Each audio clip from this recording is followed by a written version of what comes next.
এখন যত সম্ভব পারছি নিজেকে গুছিয়ে ফেলছি।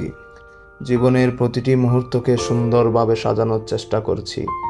বেশি বেশি করে খোদা তাআলাকে স্মরণ করছি, কারণ আমি জানি আমার রবই একমাত্র মুক্তির পথের দিশারি। সবাইকে ভালো কাজ করার জন্য মেসেজ দিচ্ছি, দুনিয়ার এই মোহমায়াতে লিপ্ত না হওয়ার জন্য উপদেশ দিচ্ছি। আমি নিজেও এই মোহমায়া থেকে মুক্ত থাকার চেষ্টা করছি, কিন্তু ভাবছি যদি এই দুনিয়ার এই মোহমায়ার লোভে আবারও পড়ে যাই, তখন কি হবে?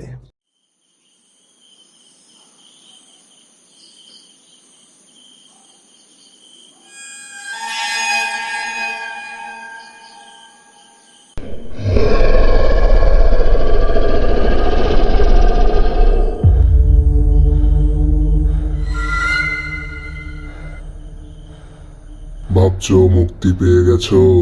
মায়া এত সহজে ছাড়ে না।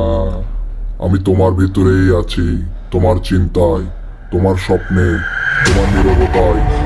তুমি যত দূরেই পালাও, আমি ফিরবো তোমার আমৃত্যুকাল পর্যন্ত।